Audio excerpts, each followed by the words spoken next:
How to log in into Saxo Bank online banking account. Hello Saxo Bank users, ready to access your online banking account? You are in a deep lock. In this guide, we'll walk you through the simple steps to log in Saxo Bank online account hassle-free. So let's get started.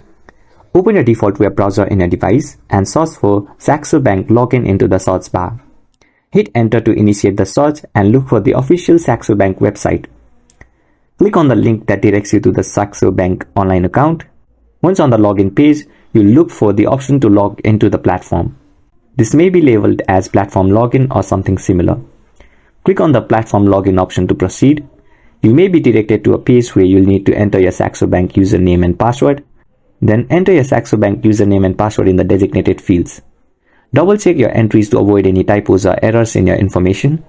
Then after entering your username and password, click on Continue or Sign In button to proceed with logging into your Saxo Bank online account. If the credentials provided are accurate, you'll be successfully logged into your Saxo Bank account.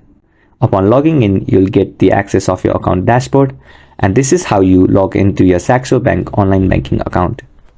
If you find this video helpful, please make sure to like and subscribe to our channel.